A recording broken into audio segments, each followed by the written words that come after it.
You're listening to Two Bobs, conversations on the art of creative entrepreneurship with David C. Baker and Blair Enns.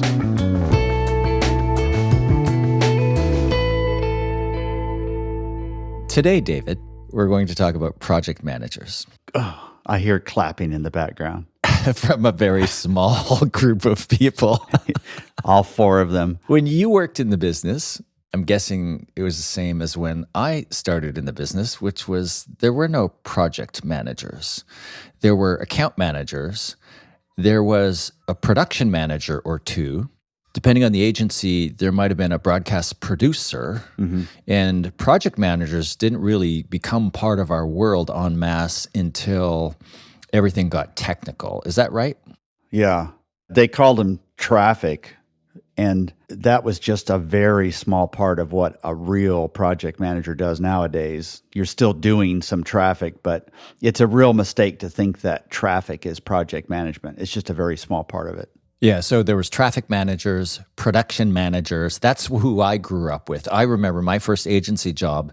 The production manager was the person who was in charge of all the resourcing. And that's the term that you use in your model, right? You call this function resourcing? Yeah, resourcing, right. She was in charge of everything, and she made all the rules, and you couldn't get access to any resource in the agency without going through her. She was the grown-up in the building. You're still scared of her. Look at you. Like 20 years later, you remember when taxi cabs were radio dispatched and you were sitting in the cab overhearing the dispatcher yell at the taxi driver for taking too long at that donut stop or not showing up fast enough, or that's who these people are.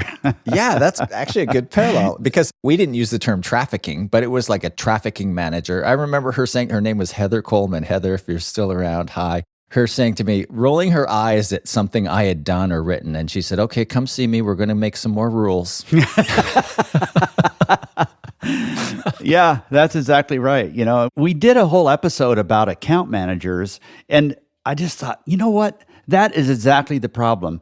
We are glorifying account managers by doing an episode about them first. And meanwhile, all the project managers making the world go around, we haven't talked enough about them. So that's why I thought, it was my turn to come up with the topic. It's like, I love this one. This one's fun. All right. The topic is qualities of the world's best project managers. Now, you do a lot of testing of people in your total business resets that you do. So I imagine you've got this archive of like hundreds of these people that you've tested and you've seen some patterns. Is that correct? Yeah, there's about 5,000 some of great project managers in our field. And we not only know roughly what their personality profile looks like, there's some variation, but sort of a basic area, but we also see the qualities of these people. And years ago, I was reading something, it was just an accidental sort of discovery, and I came across Andy Crowe, Crowe, who I guess is sort of a guru. I didn't know it at the time, but sort of a guru in project management and systems. He had interviewed 5,000 project managers and then pulled out the top 2% of them. So what's 2% of 5,000? 100, I guess. So I took his work and I adapted it to our field. And then I wrote this long article, which is actually the most read thing I've ever written, which is really odd because I'm not some project management guru. Really? Yeah. And it was written for the Behance Network. They just asked me to write something on project management, and I was kind of fishing around and wrote this many, many years ago. I've updated it a little bit, but it came from Andy Crowe's work applied to this field. And I just find it really interesting because if you don't know what project management is, these are the people that you're a little bit afraid of. You think they're dour and they don't see the world very positively, just in the way, and I've had some experience with these folks too. I think of air traffic controllers as project managers, when they when I'm flying into LaGuardia and I'll say 6906 Juliet, checking in LaGuardia. And what they don't say is, oh, 6906 Juliet, so glad to have you here today. Like, when you get a chance, no hurry at all, turn 30 degrees to the left, right? And climb 4,000 feet and hold. Yeah, when you get around to it. Yeah. No hurry. Yeah. Like, there's only 40 planes I'm controlling, but y'all do what you want. No problem. No, they're like very matter of fact. Yeah. So they're pragmatic, they're business. There's not a lot of emotion. Yeah. They don't wrap stuff with emotions. They just give you the facts, right? Right. I know you have a laundry list of these characteristics, so I don't know if I'm high grading some of them, but as you're talking, it makes me realize that, you know how account managers are kind of like business development people. They're always optimistic. Yeah. And project managers are just way more, let's go with pragmatic. Are they pessimistic? Well, they kind of have to be a little bit just to counter. Like when you say account people they're optimistic, it's like, yeah, they're optimistic about what we can do for that money. And a project manager says, nope, that's not going to happen, right? And I think firms generally have great account managers. I'm not sure they have great project managers. This isn't really in kind of the notes I sent you, but it's worth mentioning. Why is it that firms struggle to hire great project managers? There's a little clue in here. So the people who start firms, they're used to getting their way. They make quick decisions. They're risk takers. And they don't suffer people gladly who are not deferential to them. And so in a hiring process, a project manager is just going to tell you the way it is. They don't read the room and change how they're saying things. They're just matter of fact. That's one reason why we don't have great project managers, is because they're not deferential. And they're also not deferential in the way they run things too. But that doesn't mean that they're dour, pessimistic people. They're just matter of fact. I think they are the most important cog in your firm, not the most difficult. I think that's an account manager, but the most important is project manager. So after I'm dead and gone and somebody is talking about me at some service, one of the points I wanted to mention is that David saw the role of project managers and shone a spotlight on it and told people that they were just as important as account managers and that it was not a stepping stone from one to the next. And as a project management group, we are grateful for the influence he had. That's one of the things I'd like to do for this industry, because I just think it's overlooked too much, and it shouldn't be. Well, yours is going to be one of the few funerals that's attended primarily by project managers, but we're getting ahead of ourselves. Just to make sure I'm dead, that's why they're going to it. All right, so you have a list of what makes project managers special. We've kind of touched on a couple of these, but let's go through the list. The first one, it's evocative of the air traffic controller. Yeah, they command authority naturally. So the opposite of this would be somebody that requires borrowed authority, where borrowed authority would be like, you need to listen to me, because if you don't listen to me, I'm going to tell on you, right? And so I don't have the authority, but I can borrow authority from somebody else. Project managers don't do that. They earn authority because over time, everybody else at the firm realizes how central their role is. And so they're not threatening people. They're not using borrowed authority. People have just come to realize, and sometimes grudgingly, that, wow, when this person is involved, we get a better product. And so they command authority naturally. They're viewed by other people as, sometimes they tell us the ugly truth, but we couldn't do this without them. That's a very different perspective. And everything goes through them. If you want some resource, if you want something to happen, it has to go through them. Yeah, because if they find out you went around them, that is not going to be good for you. Yeah, so command that authority naturally. Okay, and then what's another attribute? Another one is quick sifting abilities. And this has been true for eternity, but I think it's particularly appropriate nowadays, where there's just this fire hose of data. And you don't want to think of a great project manager who processes all of that data and spits out how we should think about it. No, a project manager is great, not because they process all that data, but because they know where the signal is inside of the noise. Oh, they know what to ignore. Yeah. And I just think that is such an important skill. You think about an account manager, sometimes their minds are overwhelmed because they have antennas up everywhere and they're listening to some stuff that they should not listen to. A project manager knows where the signal is and where the noise is, and they have these quick sifting abilities that allow them to make correct decisions really quickly. And they're not frozen by, okay, what does all this mean? Or what if they're very confident. They know exactly what to listen to and what to ignore. So account managers are like a young Labrador retriever, and project managers are like an old cat. Yeah. We probably shouldn't say that out loud, but yeah. Okay, so they command authority naturally. They have quick sifting abilities, so they know what to focus on, what to ignore. They don't get distracted by the noise in the signal. Mm-hmm. What else makes them special? They reevaluate project priorities frequently. So one of the things that's interesting in the research I did is that the best project managers are right in the middle on this point. So they are not rigid followers of process, so much so that when a priority changes, they just sort of freeze. And it's like a deer in the middle of the road, not sure which side of the road to run to as a car comes. They're not like that. They're not such rigid followers of process. But they also don't just sort of spit out process because they think they don't need it. They're somewhere in the middle. And what makes them somewhere in the middle is that they have lots of processes, but they are constantly reevaluating priorities, and they can function in that mild chaos. And it's interesting here to think about how a PM interacts with an AM, because what makes an account manager really effective also means that they have very little patience for somebody who is not flexible. That's one of the biggest problems for an AM. They just don't get along very well with people who are not flexible. And so when you have a PM who's not flexible enough, it becomes sort of this cat and dog sort of relationship, to carry that metaphor further.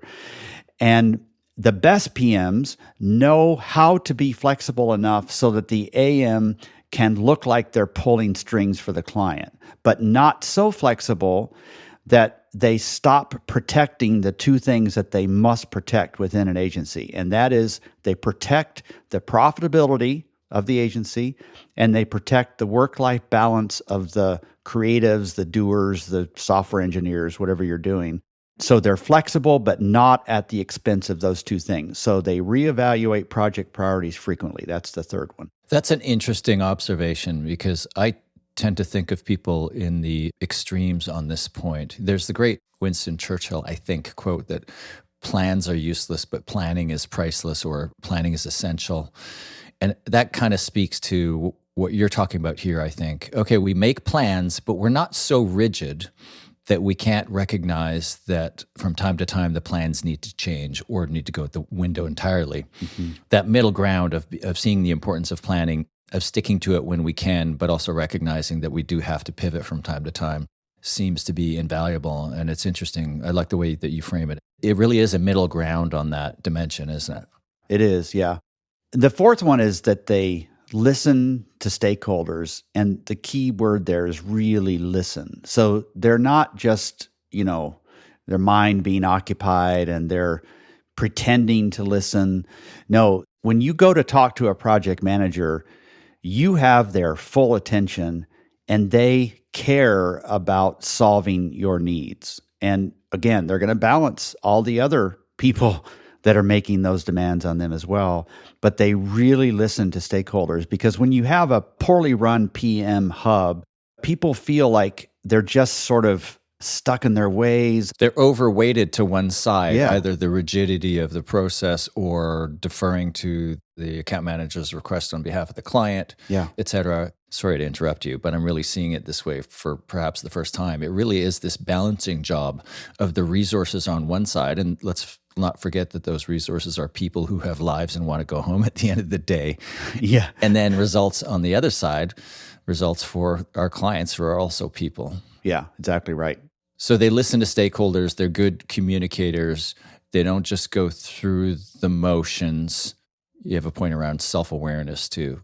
Yeah. They're aware of how they might come across to somebody because of their matter of factness. They tend to just come right out and say things that other people are thinking, and they realize how that might drop with a thud on people. So they try to shape their communication style so that it's receptive to the people who care about how things are said and not just the actual substance of what's said.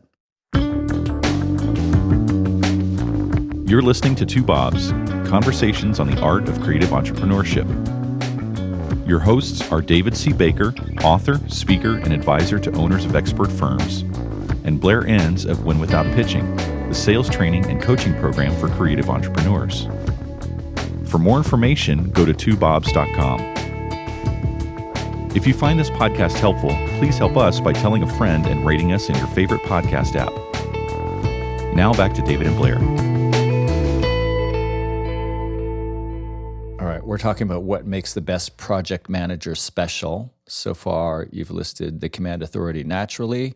They have quick sifting abilities. They reevaluate project priorities frequently, and they listen to stakeholders. What's next on your list of what makes these people special? They don't use information as a weapon. This comes up fairly frequently. My guess is maybe 20% of firms would have this happening, where the project management team, because usually there's more than one person, right? They're all working together. They realize how central they are. And instead of engendering sort of this excitement about how useful we can be to you as great project managers, they turn passive aggressive and they only say certain things. So they might fake a deadline, or they might say, no, this person is not available, or we can't do this by that date, but they say they can do it by that date with somebody that plays the game well. The best project managers don't play around with information and use it as a weapon. They're not passive aggressive. They are clear, complete, concise. When they say something, you can believe it. And they are giving you all of the information that you need and not withholding it so that you have to come back to them for permission or power or resources or something like that. In your interaction with them, you do not have this bad taste in your mouth that you're being played. They don't use information as a weapon. So that's what I mean by that one. All right, so they don't use information as a weapon, and it's an interesting idea. I hadn't thought about it before, but I can put project managers that I know into both of those camps. Right. Ones who are just really straightforward, like what they say is the truth. You never have to second guess or wonder if you're being played or if there's some personal animosities at stake here. And then others where you do have to ask those questions because maybe you've pissed somebody off, it's gotten personal, and they're retaliating in these kind of quiet but forceful ways. What's next on the list of what makes the best project manager special? Predictable communication cadences. And this is really more important at the beginning of any project, the inception, because I like to think of communication as the deliverable for the first half or so of a project. And so recognizing that, they provide what's necessary to whoever's managing the client relationship to keep the client at bay and happy and satisfied and feeling like progress is being made. So the difference here, if a project manager was not sort of providing predictable communication cadences, would be if you're the account manager, you're left wondering, like, I wonder where that is. But great project managers don't leave that vacuum where the AM has to go chase them down and figure out what's happening. There's this regular communication cadence that helps anybody else relax because they not only know that the PM team is on it because there's so much evidence that they've been on it in every other project they work on, but you also know that, okay, it's Wednesday morning, you're going to get an update, and if you need one between now and next Wednesday, then you can easily ask for it. So they just recognize that deliverables are not just what happens at the end of a project, but deliverables include communication throughout the whole thing, and they facilitate that deliverable before there's a real deliverable. Once again, this is like therapy for me. I'm reliving past traumas that I didn't realize I was carrying with me as you say this. I'll save them for my real therapist, but some very specific incidents are coming up. Like one was, hey, where's my stuff? Well, we don't have it. Well, you said you were going to get it. Well, you never checked in with us. Yeah. What do you mean? It's my job to check in with you? You have PM PTSD. I do. Yeah. All right. Your next point is on domain expertise in project management. And I was well into my career where I realized project management is actually a thing unto itself, and people go to school for this. There are all kinds of resources available to project management people. You think that, who can't manage a project? How hard can it be? Yeah. Six Sigma, I think there's a lot of project management in that. There's PMP certification, project management professional. Yeah. But the point here is that all of those basic understandings of project management really need to be applied to this field. Like if you think about the difference between a print campaign or an out-of-home campaign or a native mobile app and how each of those is so different. And even the software tools that you would use to track progress are so different. The best project managers aren't saying things where the skilled players are looking at each other saying, have they ever been in this field before? They just don't even know the language and so on.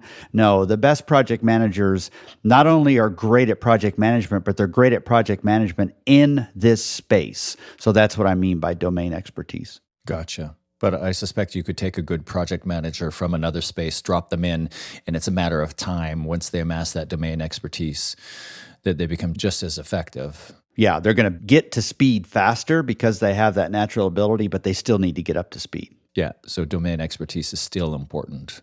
All right, we've got 3 more on the list. What's next? Yeah, consensus building skills. Yeah. Because you are managing conflict. I mean, it's not like real conflict, but it's kind of conflict where there is some necessary tension. You've got to make some decisions. You've got to set priorities in certain areas. And the project manager is good at not just making decisions that people are going to have to live with, but they're good at helping people accept these decisions and accepting the compromises for the good of the firm. So you have each individual account manager who's fighting for their client roster, and then you have the PM who's trying to fight for the whole firm. And that sort of consensus building is important because otherwise you just have a lot of people pissed off at you. So the best project managers are really good at managing that conflict so that it doesn't blow out of proportion. And then you end up with some passive aggressive sort of stuff and you have each side sniping at the other one. So consensus building is important.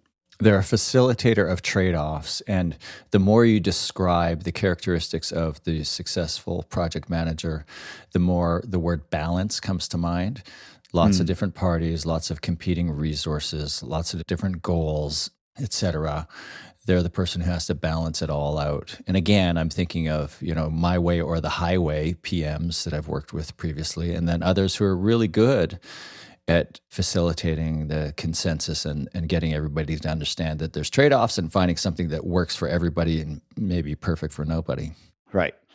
The next one is informal networks. So these people bring this vast array of solutions to problems. I got a guy. Right, yeah. They're not ignoring problems, hoping they'll go away. They look for, sort of like in a sales call where you talk about how you need objections are your friend, right?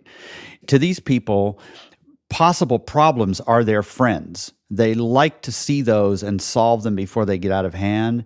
And they've got this vast network of people. I've got a guy. And they can bring them in and they manage these people so that they are happy to jump when something important is needed. And that's obviously part of what makes them effective is that they have developed really strong relationships with all of these other resources that they can bring in who enjoy working with them because it's organized, the promises are real, they get paid promptly and all that stuff. So they have these informal networks.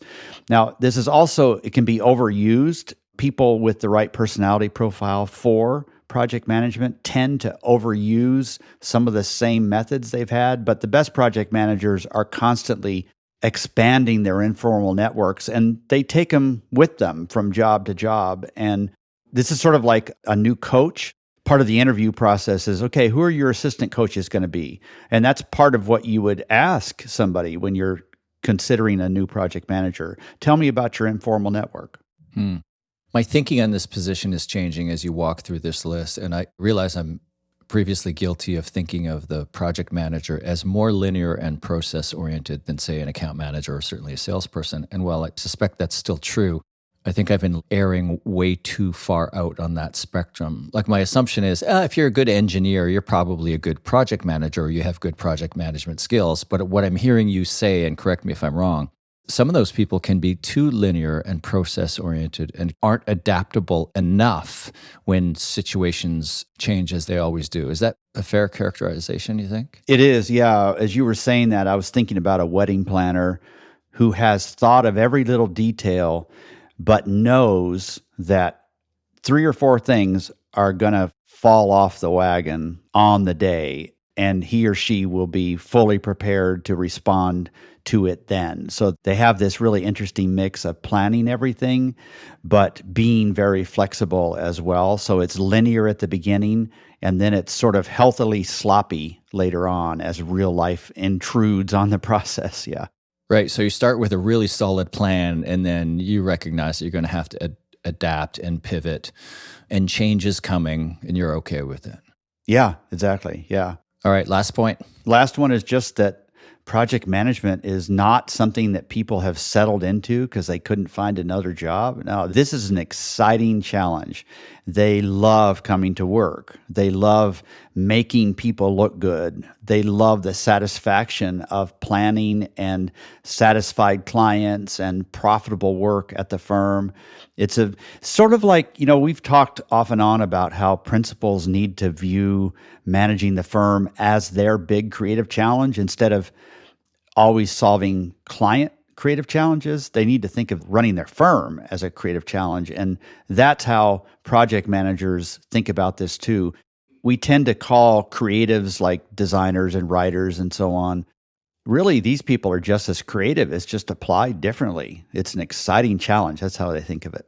That's really interesting. I hadn't thought of it that way before either. So we've covered your list of what you think makes the best project managers special. I won't recap the list. In all the work that you've done with all the firms that you've done, all the AMs, all the PMs you've worked with, have you ever spotted an AM or a PM and thought, you know what, you really should be in the other role? Oh, absolutely. In fact, I used to do seminars for just AMs and just PMs. And inevitably, there was 1 or 2 people who should have gone to the other seminar. So I decided, okay, I'll just do them both together. That way they've heard everything. And they need to work together really closely too. So now all the seminars are for both of them. We just had 110 people come. And there were, I think, 2 people in the group that said, you know what, I'm in the wrong one. And they switched right there. So yeah, it happens. So about 2% of the population, based on that sample, small sample, yeah, realizes that they're a PM, they should be an AM, or they're an AM, they should be a PM. Isn't that interesting? Yeah. I just want people, again, back to that big point, I want people to celebrate great project managers. And hopefully, if you're a principal and you're listening to this, and we've been describing to a significant degree your project manager, then send them a link to this and say, you know what? You're a great project manager. Or you could send them a link and say, you know what? You're really bad. Could you just learn from this? No, you wouldn't do that. But I just think project managers are amazing. They're in every area of our lives, and I don't think the world would go around without them. So as applied to this field, let's talk more about them. Okay, well, David Baker, the project manager's hero in this world of creative marketing and other expertise-based businesses. Thanks, David. This is enlightening. Thanks, Blair. Thank you for listening to Two Bobs with David C. Baker and Blair Enns. Read episode notes and transcripts at twobobs.com. That's the number 2, BOBS.com.